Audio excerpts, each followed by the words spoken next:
Oh, now we're live, Lydia. We are live and broadcasting. All but still Eric. Eric, What's this weekend? We were quickly moving on some things that we decided to do at the last minute, and on a Sunday afternoon, he took care of it. And then we decided not to go at it, but he took care of it. So he was like, we're taken care of. awesome. Thanks for, All due to Eric. Man, the myth, the legend. I'm pretending to be Heather. Heather wanted me, she's in a meeting right now, so she wanted me to bucket fill Lydia, but I feel like I don't have to be Heather to bucket fill Lydia. Not only when Heather's gone, but she just always does an amazing job. She has probably more things on her plate than most people know, and she does it all with a smile and has very few mistakes in the work that she does. When people, come to, they're like, oh, there's a mistake. Well, it's very few with all the things that she does. So we appreciate you beyond belief. So thank you. And she also hates when things like this happen. That's okay, which is actually even better. What else? What else is good? I got to go up to the cabin for my anniversary weekend and it was so lovely. You got to just kind of check out and enjoy. Yeah, And it was be beautiful. fully present with my sweetheart. Was it great weather up there too? Gorgeous weather. It was Good. beautiful. We had Good, good. Good, good. Two more. What else is good? Greg. I had a family emergency on Friday, Saturday, and Sunday. Friday is when it happened. It's a pretty significant situation with my daughter. And fortunately, with God's grace, everything worked out. But the bucket fill is at 11 o'clock on Friday. I was bringing my daughter to the hospital and I called Sherry and asked her if she could show my buyers who I had not met for the first time, the showings at 12:30 and 1 o'clock.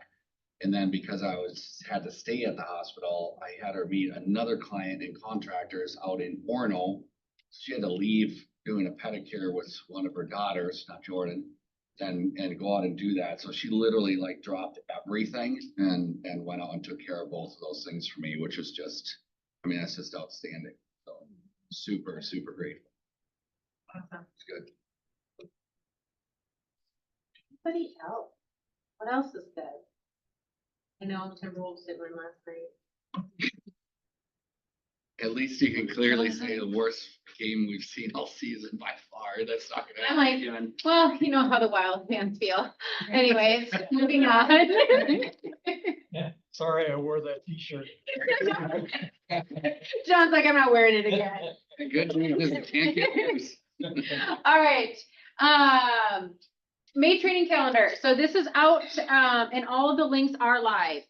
So yesterday we had some pre-CE. Tomorrow is Red Day. So Red Day is from 8:30 to 2:30. Again, we don't know. Push it to 9. What? You don't have to be there till 9. Oh, it's 9. Yeah. Okay, so 9 o'clock. It was at one time. Okay, so 9 o'clock to 2:30. A lot of you are going to ask, what are we doing? I know we're sorting some different things. It is inside. There might be a small group that is actually going to a shed that they need cleaned out as well. Not positive if we are going to have enough work that whole time or not. They seem to believe that we are. So please feel free to be there the entire time. Then we have a little happy hour afterwards at 3 o'clock. Is that correct? Yeah. Right after, yeah, whatever. And that is sponsored, the first, I'm not sure. Tell me, I don't want to miss. We'll get creative. I think Okay, I'll we're have gonna to see who shows up, right? Supreme, and that's where? Where are we going, Candy? Did we pick a place? Me, I think. Oh, that's right, we If did you set the can't meeting. reach out. Yeah. So if you can't even make it to any of the things, at least come 3 o'clock to the meeting. For sure. Any questions from Red Day? If you don't have a t-shirt, we do have t-shirts available here for $15. Just go see Lydia at the front desk to pick one of those up. Questions around that at all? I don't think we need any material, like we don't need to bring anything either. Some people might be doing some gardening, so if you wanted to bring your own gardening gloves, you could do that. Okay. That's only. Gardening doesn't sound inside. No, there are some side projects that might need like 3 to 4 people that won't be in the shop. Awesome. Anything else? All right. All right, so the listing contest is in full swing. I know Jason's not here, but I got a text message this morning from Jason Johnson and he was like, I told you I was getting on that boat. And he has his listings. Well, he's not in command, so he's not on that boat. Right now and say that. Be like, gotcha. So, it's gonna be fun, and I think there's a lot of like fun camaraderie around getting onto that. So how you do that is you have a listing between May 1st and June 30th. It has to be signed listing that is in command and submitted. If you are a buyer's agent, you refer a listing to your, lead agent, and once that is signed and in command, you also get, a ticket to get on the boat. Do you guys, it's on July 16th. Between, I think it's 1 to 3, 1 to 4-ish. Do you guys have any questions around the contest at all? Who's all gonna be on the boat? Cause I'm gonna be on the boat. Okay, you're not going on the boat? Okay. Get on the boat. Whatever, fine, don't come. As of right now, 5 people have earned their spot on the boat. Right now, we have 5 people that are on the boat. And it's a lot bigger boat than 5 people. So let's get that rolling. Oh, and admin, Yeah. anyone that has a team, administrative help gets to come with. Just as clarification, that was asked last time.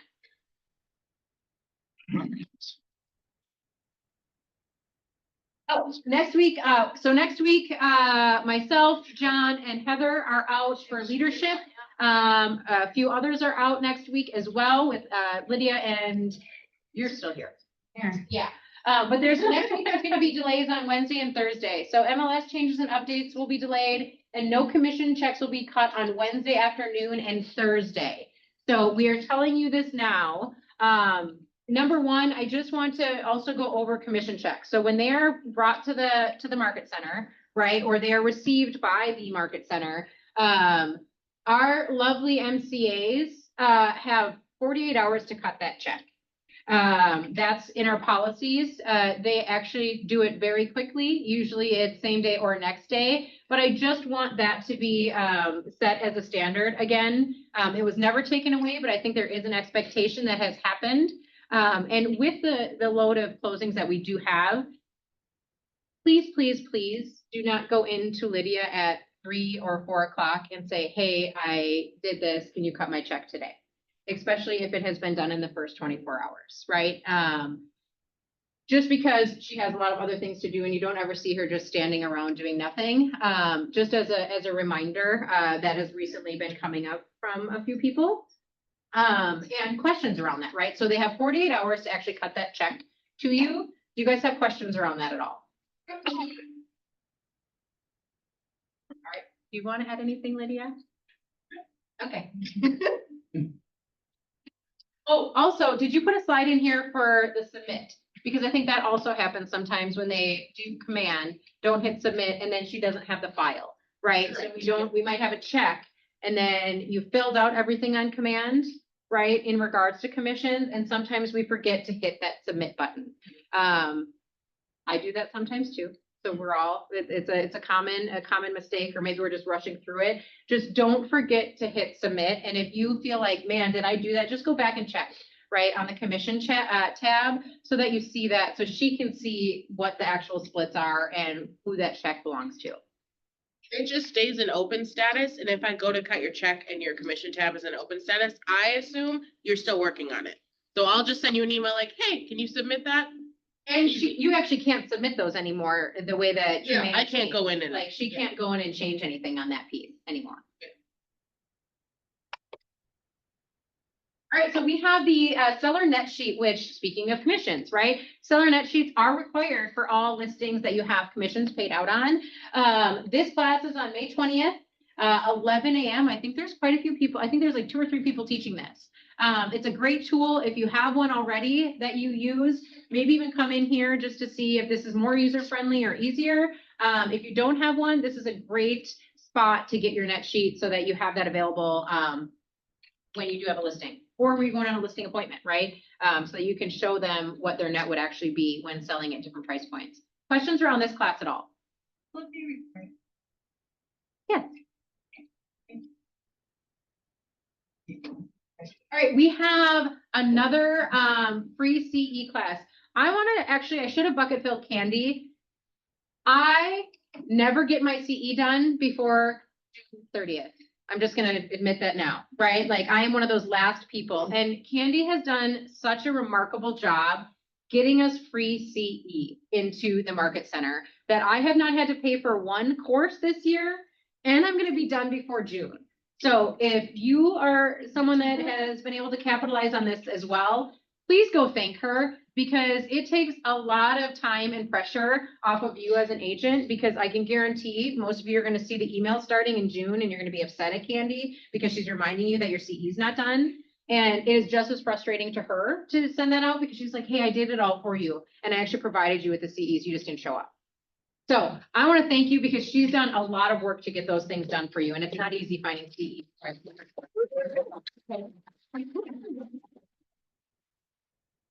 So sign up for this. This is actually virtual. So you don't have to be in the Market Center, but you do have to sign up. So sign up for this one. It is 2 hours. If you were here yesterday, Lindsay runs an amazing CE class, right? High energy, entertaining, interactive. So it's not something that you're just gonna, be like, okay, check, we're done with that. She has a great class. So sign up for that for CEs. We will be closed on Monday, the 26th for Memorial Day. We kind of want to give you a heads up just so that you know.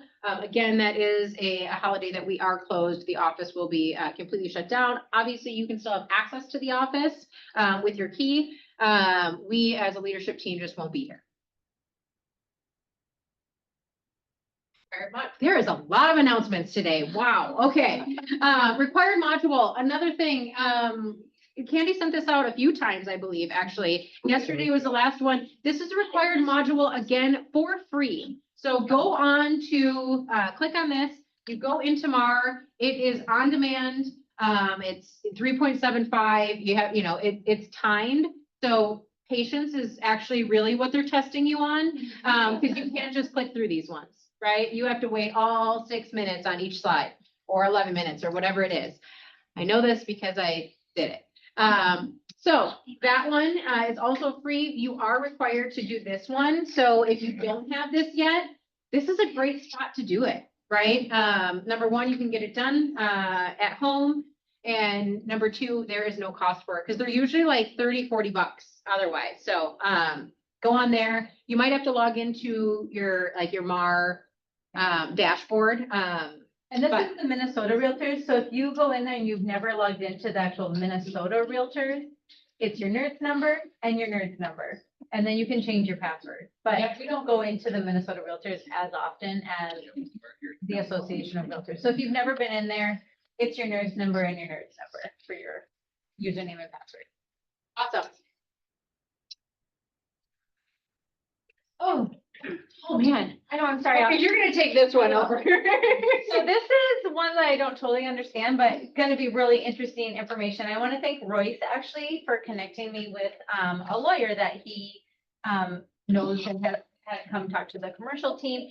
He has a CE that he just finished actually because he needed the legislative session to end before he could finish this class. Michael Clem is going to be here on the 17th to talk about lobbyist registration and reporting requirements.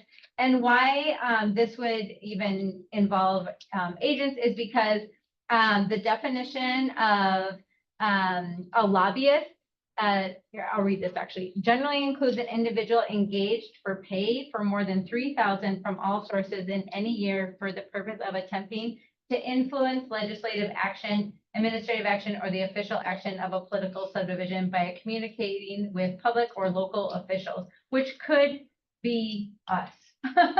So just coming to hear kind of what he has to say and what changes were made in this legislative session. So something different for a CE. That is very What's different. so I'm on my CE transcript right now, and it says I need 3.75 credits for 2024 to 2025. That was the one we just talked about. Okay, I just wanted to confirm, that's the Yeah, required. yeah. The required one. Okay. Which, alright. which, speaking of which, does everybody know how to get onto Pell's portal and see what Royce is actually looking at right now? Yes. Okay, there's also an email that Candy sent out in that, but then you can see what you have left in regards to if you need fair housing agency or just general CE. So it might be wise to go on to that today and just check what CEs you have left.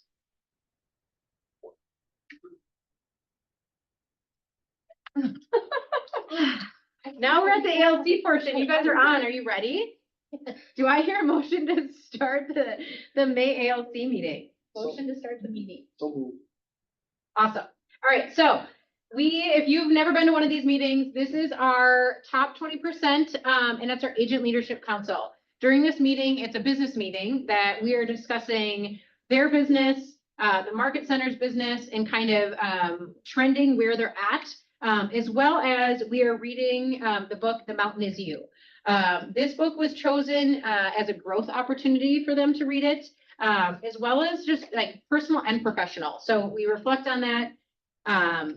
This month's readings, as they all know, was page 91 to 113. And we kind of see what our ahas are from those sections in the book. Who wants to start? I'll go. Just a couple notes I had, was that our subconscious minds create comfort zones. When going through change, our minds have to adjust, which is why all change, no matter how good, is very uncomfortable until it becomes familiar. Don't make any change through breakthroughs, but rather micro shifts. How have you implemented that in your life or in your business? I think micro shifts. Something frequently do. Adjustments? Easy adjustment. Fair. Who else? We talk about feelings versus saying. Sometimes you really feel like you don't wanna do something, but your instinct tells you should. And a lot of times it's because of feelings like rejection or not belonging. I feel that a lot when I'm making phone calls, for example. The instinct 'cause is like, hang up the phone. I really don't wanna freaking do this, but my instinct tells me I need to make money, so I should probably do this. So you have to have a balance, I guess, of leaning more into your instinct versus your feelings. Well, I think that the part with that I underlined is you can't have an instinct about a future event because it doesn't exist yet, right? Like, it's in the present, that instinct that like, hey, I should do this. I think a lot of times we're like, oh, I just had this feeling I shouldn't do that. It's not about the future event, it's about the decision in that moment in time, right? Like, that's where the fear can come in. I like the example of Legion, like, I should do this. I have a feeling I might get rejected. You probably are, right? Like, more times than not, you're rejected versus saying yes, right? What else?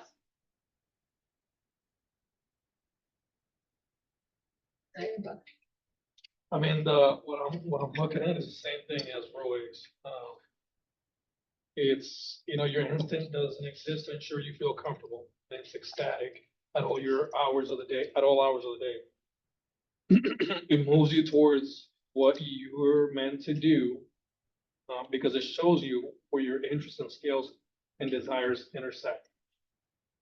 So again, more around the topic of maybe the comfort zone tells you that you should be here, that you want to be here, but what should you really be doing? And focus on that and overcome that mountain.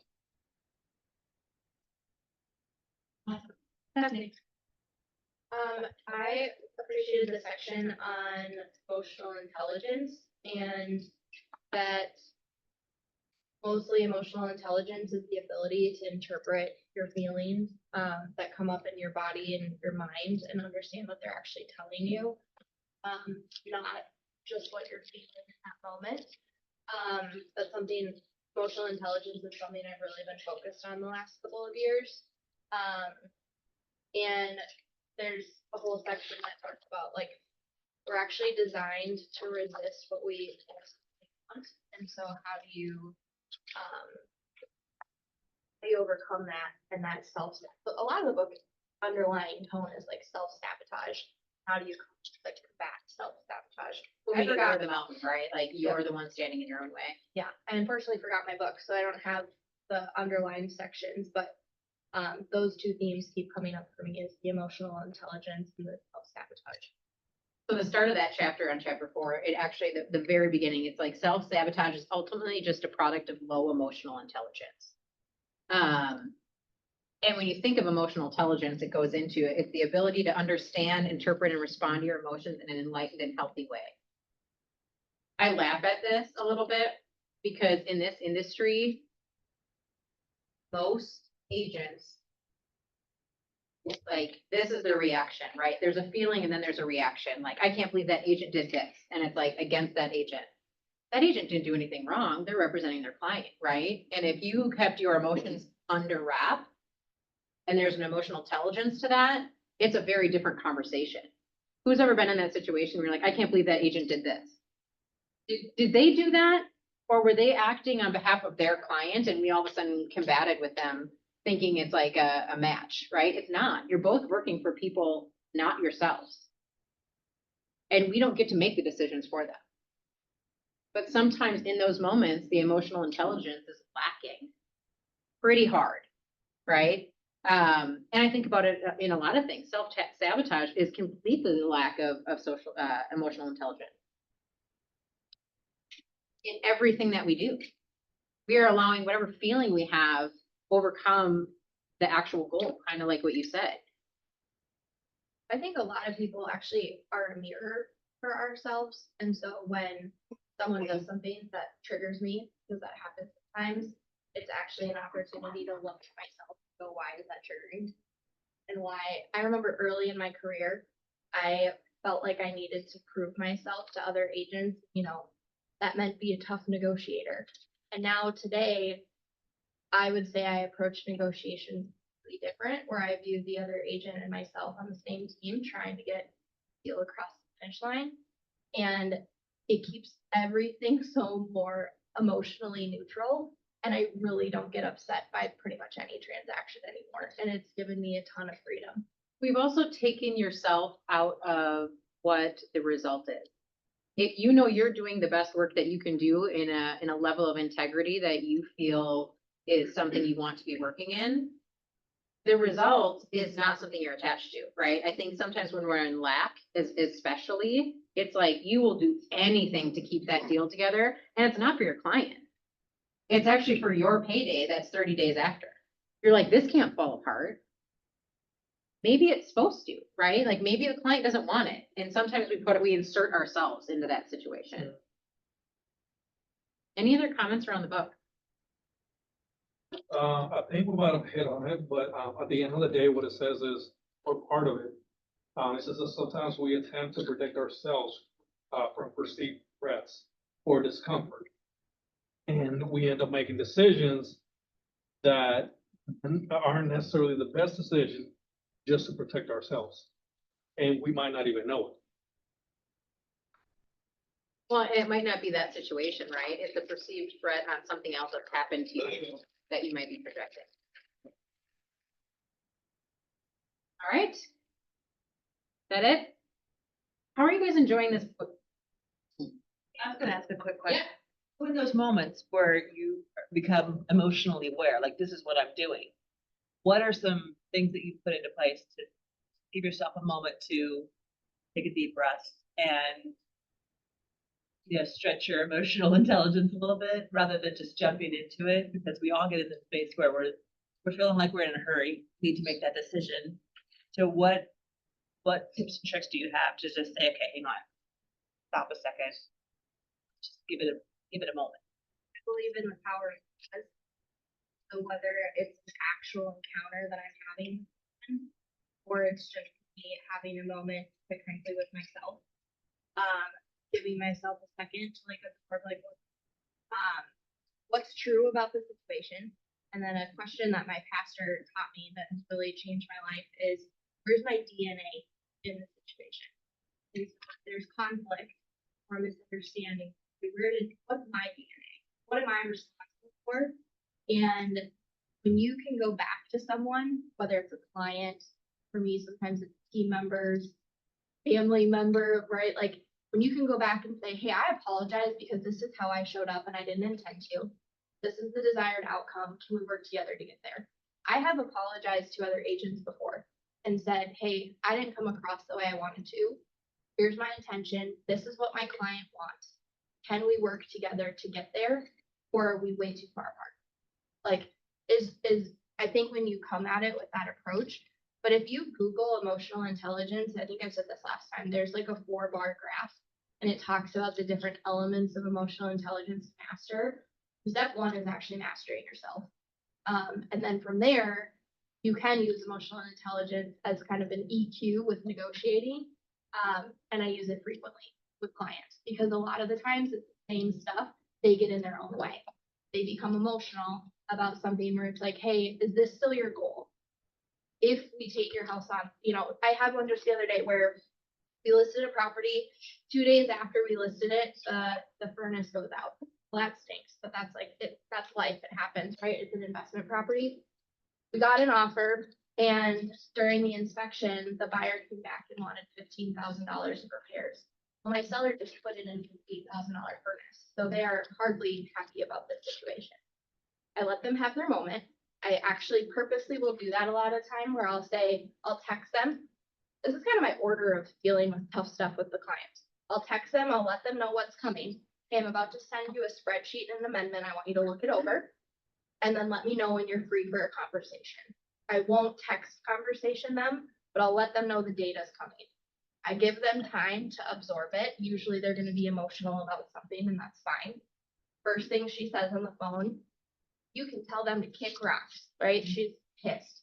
And I said, well, here's the thing. Fortunately for us, the agent decided to send us the entire list of what all the buyer's concerned about. That was actually a poor negotiating tactic on her end because half the list was absolutely stupid. Like, clean the gutters, add gutter, like stuff that's like, no, that's easy. If she would have just said, we want $15,000 because the roof is older and in worse shape than we thought, she actually would have had a leg up on us because roofs are a big issue right now with financing and insurance. Well, then I was able to tell my client, what if we give in to a home warranty and giving them $1,000 in seller paid closing costs that they can use to do whatever little things around the house they want to do. If I take your house off the market and put it back on, it's going to have a bigger impact than a home warranty and $1,000 of seller paid closing costs because now every other buyer is going to wonder what's wrong with your house. They were willing to do it. And it costs, $1,600 compared to $15,000, and the buyer was happy. But that's kind of the order of events I do is this information's coming, read through it, then let's have a real conversation about it. It gives me time to figure out how I want to approach, like what should be.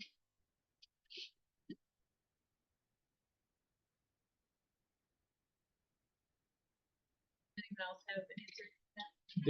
So the notes that I have are recognizing, understand it, manage it, and then also empathize with others. ChatGPT.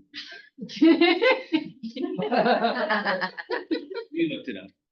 I GPT'd it. Said almost the same thing that Jose said. More insight. All right, any other questions around that? Is anyone reading this book?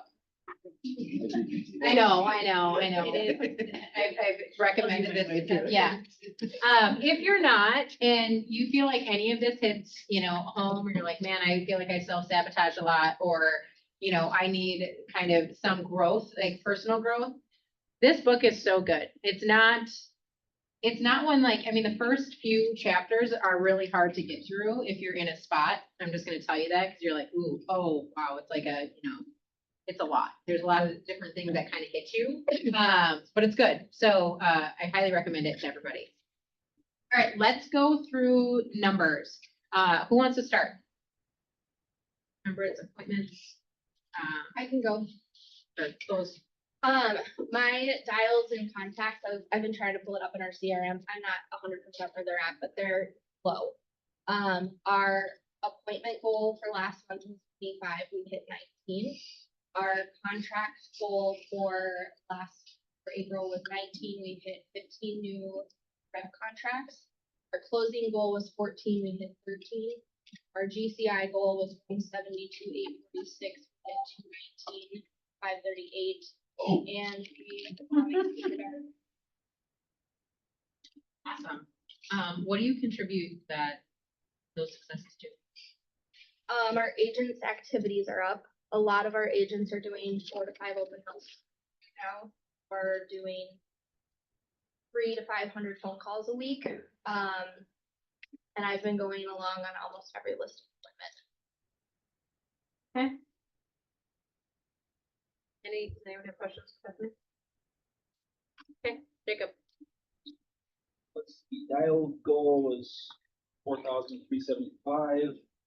Actual was just over 3,100. Contact goal was 437.5. Hit that with 441. Appointments goal was 20. Actual was 19. One short. Contract goal was 10. Actual was 2. One short of that. Closed units goal 7. Actual 2. And GCI goal 77,000, with actual just over 10. Profit goal 55 with actual 800.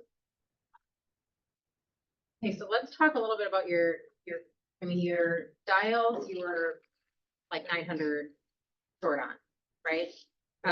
Contacts a little bit short on, but your appointments were almost, Only contacts. you're above, okay. And your appointments were, you missed one. What did you see as a pattern in regards to like turning those contacts and, you know what I mean, like that conversion rate? Is that normal to get that That's many about, from that many calls? Yeah. Okay, okay, Course of for years of following. okay.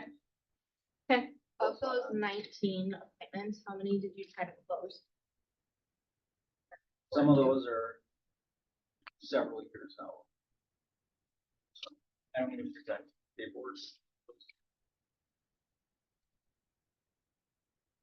I have like 5 lists. Oh.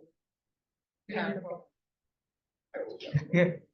Well, and you do quite a bit of cold calling and follow-up, like in regards to how you, just kind of share how you also do your business, just so people know, right? Because if you're gonna hear some of this stuff, you're gonna hear 4,000 dials versus, maybe 200. Those are, their businesses are very different, how you run them, right? So, and the contexts are different. So what is your main source of business? Yeah.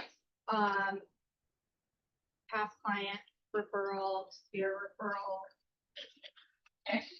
Your main source. Calling lists that have been made, Okay. referrals. By the lender that I get a good amount of business from. Awesome. Any other questions, Jacob? Right, Royce. All right, so for my dials this month, I did 50, my goal was 110. Contacts, I made 13, goal was 25. Appointments, I had set 7, my goal was 5. Contracts, 4, which was my goal was 4. I had a goal of 2 closed units, I had 1, and it was pretty good. It was number 2 actually, in the DCI was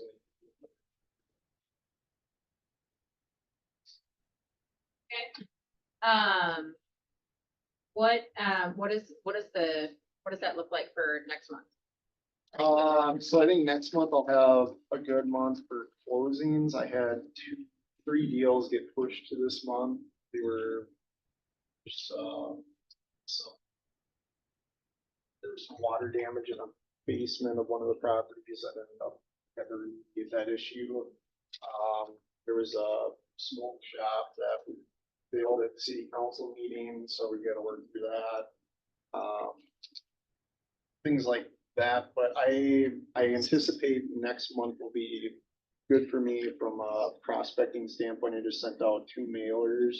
I'm gonna be following up with those, just dials. And we have a little bit more bandwidth to do that. My prospecting strategy is usually to do just solds and just sold mailers and follow up with those. dialing around those. So sent through those out through the last month. I'll be following up. Okay. Dials, when it comes to dials, I had 110 was the goal and, did 149. Contacts, supposed to be, the goal was 50, 68 contacts. Appointments, the goal was 22, 32 contacts. Contracts, the goal was 12, but we only did 8. Reason why it is only 8, even though the appointments were there, is because I don't present the contract unless, if it's a buyer, unless the buyer is approved. I could have buyers that take a year to get approved. I do go over the contract, I explain it. I don't have them sign it at that moment. Once they get approved, then I send it off and sign it. When it comes to the listings, yes, we have them sign them right away.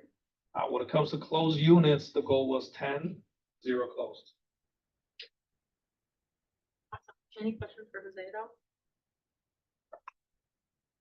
How's May look? Right?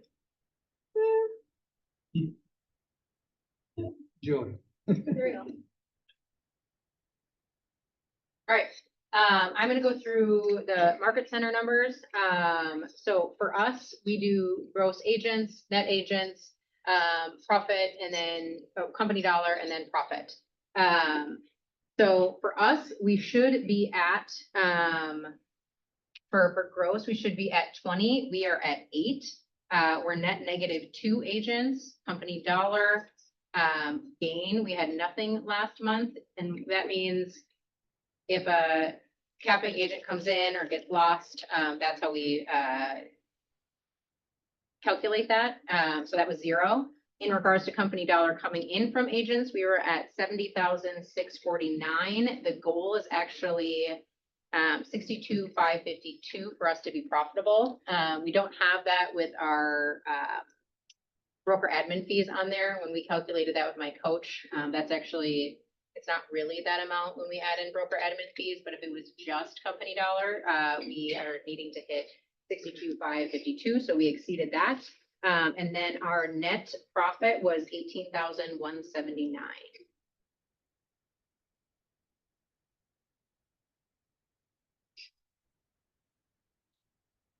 Do you guys have anything else to discuss as an ALC? Otherwise, we have other topics to go over as well. All right, do I hear a motion to close the ALC?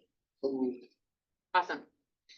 All right, do you guys have questions around that portion of the meeting? Or questions to them in their business? Oh, but thanks for sharing. I know Part it takes a lot to share all those numbers. I appreciate the honesty and straightforward. Well, and I think it's important to realize when you're seeing these numbers, right, and you see them up there, I think we talk about this quite often, you see them hitting these different metrics, and then you compare yourself to those metrics. What we don't go into is the months that may not be great, or the things that you have to do to get to where they're at, right? And just because those numbers look great, sometimes you're gonna hear them and be like, hey, my profit is actually negative, or my profit isn't where it's supposed to be. This game isn't just about your gross amounts, right? Or what you're selling in volume. The goal is to have a profit if you're running this like a true business, right? So a few of those people you heard, hey, my profit goal is here. I didn't actually hit that, right? You've seen it on a market center level when we share numbers at our week 2 meetings. But if you're not tracking that piece and you're just like, hey, I sold 2 million this month, awesome. I got X in commission.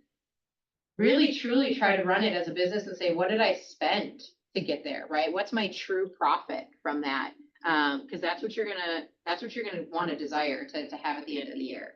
The only number that counts at the end of the day. It is the only number that counts at the end of the The day. other ones don't matter. Does everyone know how to look up their multi-year trend report? That's a report that I think is important because you can have a good month, like we had a great April, we'll have a great May. We lost a ton of money in February. And so when you look at like month by month as a business owner, we were profitable in January, we lost a ton of money in February. we were crawling back out of it in March, and then we made some up in April, and I'll just tell you, like, transparently, year to date, we're at 24% profit. The goal is 30. So we're still behind goal, and it took a month like April to help dig us back out of it. Now, I think we'll make it up in May and June and July, but you can't just compare everything to 1 month. I think that's where I see so many agents screw up, because they either have a really bad month and they think like, screw it, I guess real estate's not for me, and really they don't realize that their best month is probably 60 days out from their bad month.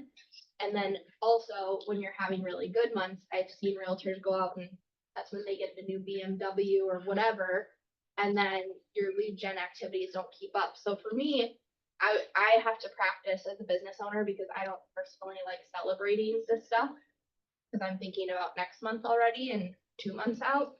But I have to celebrate the good months with my team. But as a business owner, I'm focused on my year-to-date number. Nothing else matters. Where are we at year-to-date? Because I also know that November and December are coming.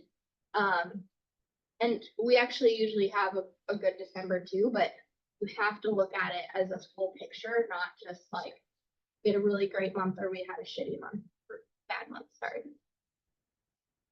Well, and to be fair, and Jose, I mean, you shared your numbers, and those are things that you're like, this is not awesome, right? And you're dealing with different things in your business. I don't know if you want to share some of the hangups that you're having, right? Because your goal is truly 8 to 10 closings a month, right? And, you know, again, it's one where I think a lot of times, like on team meetings, I'm like, hey, how's everyone feeling? Everything's great.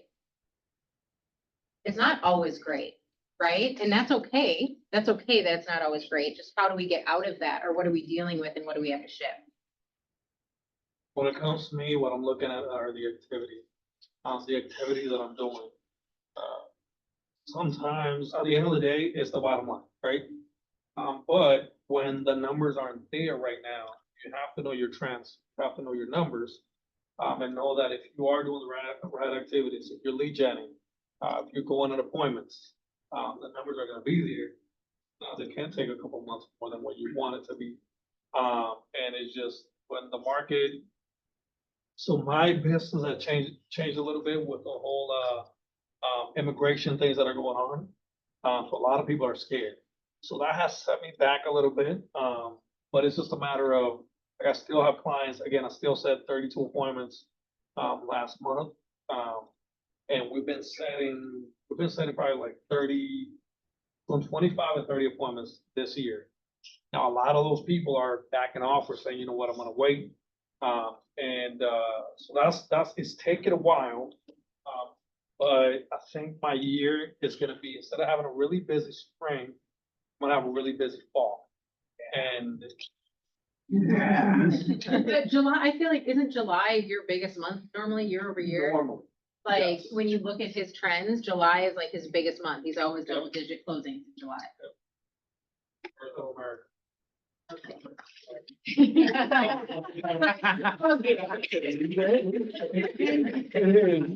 gotta keep him on task. It is, but I do, again, spring is big and it's not gonna be there. I think it's just, with the things that are going on, it's probably gonna be fall, the biggest, time for me. Awesome. And your trends, any of your numbers, I'm happy to help you find any of that information anytime. Come to me, any questions, we can find all of your numbers, your multi, your trends, and I'm happy to help with that. Awesome. Any other questions for them or comments or ahas that you got from listening to their numbers? Yeah, thank you. Great to hear. Awesome. Kevin, this is like an impromptu, but I think you were maybe prompted on it right before the meeting. Yep. Okay. So if everybody saw, they got an email from Gary Keller yesterday. We wanted to talk a little bit about it. You may or may not have read it because I know how much you guys love emails. It talks about clear cooperation, right? And if you kind of got into it, it was pretty long, and you also had to click on a whole other sheet to be able to read his take on everything. It is dependent on each city or each, I don't know, what state. Local MLS, right? So I just wanted Kevin to speak a little bit to that if we had any questions. I think we're gonna dive a little bit deeper into it throughout each week of what is the positives and negatives. And maybe you can even share a little bit. Some people are like, what does that even mean? Yeah, perfect. Clear cooperation is the thing that makes us, we agree to, as realtors, to work with one another and share things on the MLS. And that's why everyone has to sign a withhold if we're not going right to the MLS. NAR recently reevaluated clear cooperation and continued to move forward with it. However, they said that there is something called delayed listings, a period of time in which you can market the listing either to other brokerages, maybe not to the public. The challenge that we're in right now is there's been response by a couple big players in real estate, and there hasn't been a super clarity in how the MLSs are going to make this rule. So I've had a couple people say, hey, my client doesn't want to go on the MLS. They want me to market the home to specific people privately. Can I do that? Well, technically now you'll be able to do that. And there will be rules that they come out with this and everything. Local MLSs have until September to have all those rules made. My next broker thing is early next month to go and talk about the advantages or disadvantages of how they propose we write the rule. Gary Keller's thing was, hey, it's important for us to be a voice and think about, we have the fiduciary of what's best for our clients, and to help them understand maybe, which is the whole withheld piece of it, is to get the most eyeballs. Do you want to go on the MLS, which then is the IDX to all these different places? Some people said they will not allow you to go on their websites if you do a delayed listing first. There's just a lot of things out there that could be a great option for your clients, and you might have some availability or some ability to do some things that maybe you haven't before. There's just not a ton of clarity on it. One of the things that's going to be really important, like always, is that you help your clients understand what options are available to them and disclose. So we'll have another new disclosure that comes out, I'm sure, with clear cooperation. Clear as mud? Yeah. So in the meantime, we need to operate as normal, is what the MLS has told me, or in the way that we have been operating. And if something, you see something, like a Zillow or a Compass or someone responding a certain way that you have questions about, it's great to send me an email, and I can bring that right to the group. You can also, as members of the MLS, you can email them directly any of your thoughts on things. Do we have questions around that? Or Can I it's Heather. So just to clarify, so when you say everything is just normal or as it was, you mean withhold coming soon and active listing? Yep. So the withholds, you have to have your withholds in. With how quickly does your withhold have to go in? Anyone know? 48 hours of the date it's signed. So you sign, you got to get them in right away, right? So get them into the office, even if you're not putting the rest of your stuff in command, you got to put your withhold in. And then during that, what's probably going to change is the marketing that's allowed during that withheld or delayed time. Kevin, Shane here. I just had an agent, my client found out about an off-market listing. And so I called the agent, they heard it from a neighbor, or whatever. And she's like, oh yeah, we sold that last month. Yeah. They called off of Lake Minnetonka Magazine. They had it in Lake Minnetonka Magazine, but it was not on the market. Is that legal? Well, see, here's the thing. This is what attorneys tell me all the time. It's not illegal, or it's not a legal matter. It's a rules we follow matter. So legally, your client can advertise any way they want. However, as realtors, we agree to the standards, which is why when you get fined, that fine doesn't come from a state of anything, it comes from the MLS. So that person could probably get fined $1,000. Also worth it for them. Maybe. I like how you just moved, like, it's like, But yeah, that's the challenge. And we know that's you know, the clear cooperation was to address the pocket listings and really do sellers benefit from more eyeballs on there, more supply, I mean demand for your limited supply, right? But realtors love to get both sides of it for sure. so question on that though, like, let's say you do that once, you get $1,000 fine, does that fine go up? Yeah. The It limit, increasingly yeah, I forget how it is. But yes, the fine continues to go up to the point if it's a pattern, right? What happens is they'll say this is a pattern, we're going to kick you out of the MLS. And then in our market center, you have to be a member of the MLS to be an agent in our office, right? You have to be so that's a realtor to be a member of our office. That's our agreement that we have with the MLS, is that our agents. It's a weird thing, but yeah. We always do the right thing, Kevin. We always do the right thing. But that right thing might be changing, and there might be some more opportunities to do some more of that private stuff. One of the things that I know is going to happen is you will be able to market to other agents outside of our office. So I'm pretty confident. I shouldn't say I know, but that's one of the things that's clearly, I believe, is going to happen, is that if you have an awesome listing, you can send it out to realtors and say, hey, this is on there. If you want to come see it, come see it. going back to the good old days. Right, where realtors talk to each other and interact. And Yeah. Any other questions around this? I guess I would really like at some point us to have a conversation about the pros and cons and what is a benefit, why you might see this as a benefit to your seller and you see this as a con to the buyers, and just try and understand the nuances of it a little better. Right. Oh, yeah, for sure. I think the number one thing on this, right, is like when I first started, and I told you this, Wendy, I'm like, this is how we as an industry are going to get into communication with each other again. I think for a long time, we fell out of relationship with people that weren't necessarily in your brokerage for whatever reason, right? And there's feelings that you have about different brokerages because you're like, they keep their listings, they don't talk about this, yada, yada, yada. That was not always the case, right? Because we could do things like this and we could network our listings that were not on the MLS with other brokerages. So if there's one thing that you can take away from this right now today is get in relationship with other agents, no matter if they are in this office, if they are at KW, if they are at EXP, if they are at Coldwell, and like talk to them about their business, talk to them about what they have coming up. Because it is only going to be beneficial to you, to your clients, and to this industry.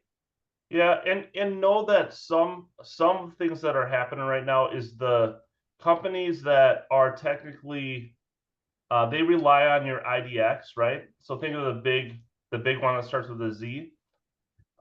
If you withhold something, that they're not going to be able to have that then on their site, right? So one of the things, they're a behemoth, and one of the things that they're saying is if we delay it, if you do a delayed listing, you will never get on their IDX with that listing. So you won't be able to, you'll have to choose one or the other. So those are the conversations that are happening now as the change happens, and is kind of, you know, if you like watching that stuff or have thoughts on that stuff, it might be. The thoughts that they just want to sell leads through your listing. Right. So Okay. that's a risk to them, so. Doesn't it seem like this could, I mean, I could easily be misinterpreting how this is all gonna work, but doesn't it seem like this could be down the road an ethical issue where you can pick and choose the clientele you want to sell your listing to? Am I getting this wrong? Well, yeah, so yes, which is why Gary Keller's email, right? Part of it was, hey, we want you guys to take action. And the other part was he's saying, disclose, right? There's a liability piece there that if you're choosing for your client which way to go, and it's better for you versus for them, that could be a challenge, right? So clear cooperation started because there was an idea that this is better for the public. There are certain brokerages out there that I've called out twice. You told me if you're not in our office, we can't share it with you after finding out. Yeah, unethical. And I've asked them straight to their, on the phone, I said, who do you represent? Straight to their on the phone. Straight to their on the phone, I asked them, I was like, who do you represent, your brokerage or your client? Right. They both hung up on me. Yep. That's a big problem, right? And Shane, that's probably worth a, hey, NAR, I want to let you, or MLS, I want to let you know that happened. Right. I think it all goes back to we're in this business to help people, right? And if we have our own agenda, no matter if it's us or the other agent in mind, we aren't helping anyone but ourselves. And that's not helping other people, right? So other brokerages might do things different, other offices might do things differently. But I hope that we, as Lake Minnetonka, can set a standard that that's not us, right? We wouldn't hang up the phone and say, no, we're only selling within our brokerage if it's not in the best interest of our client. If that's what our client is requesting, that's a different story. I highly doubt that. That's what they told me. I highly doubt that's what most clients, or maybe they do believe that though, as a client, because they're getting told something different, right? And I think the conversation, Wendy, needs to, keep going on what the positives are and what the conversation with your clients looks like, where the pros and cons are on both sides, so that again, in every situation, your client is making the decision. Your client is making a decision on price. Your client is making a decision on how they want it marketed. It is your client's decision. It is never our decision as an agent. So just remember that piece of it. Yeah. Also remember last year we were going through remember we were talking about new ways commissions had to be displayed. We spent so much time on that. We had anxiousness around that. What's that going to do? Is it going to change the industry? And then we got in there, we're like, oh, it's just a new form. We're just fine. We adapt in different things. I promise we'll keep you informed along the way. And I also want to make sure I know that people have things to do rather than worry about the changes. So we don't want to do this every team meeting, but we'll keep you aware of the changes as they happen. And if you want to be involved or have thoughts about it, then do what Gary said and either through me or by directly reach out to the MLS and say, hey, I know you guys are talking about this. This is what's important to me and my clients. Good? I would say sensitive situations might be. Say again, Bethany. Sorry, I missed you.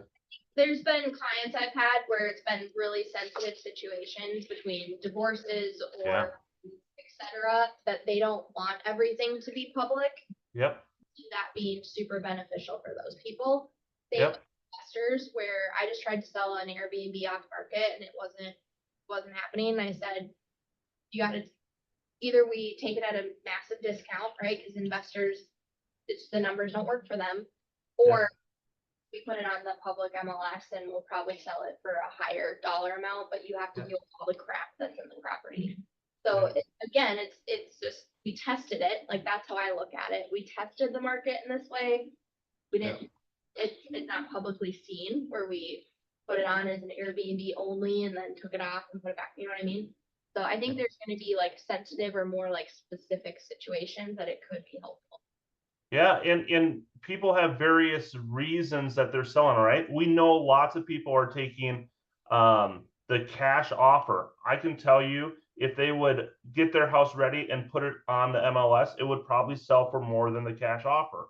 However, that's not what's important to them. What's important is something else, right? It might be the privacy. It might be, I don't have time to deal with this. It might be take it as it is. It might be whatever is.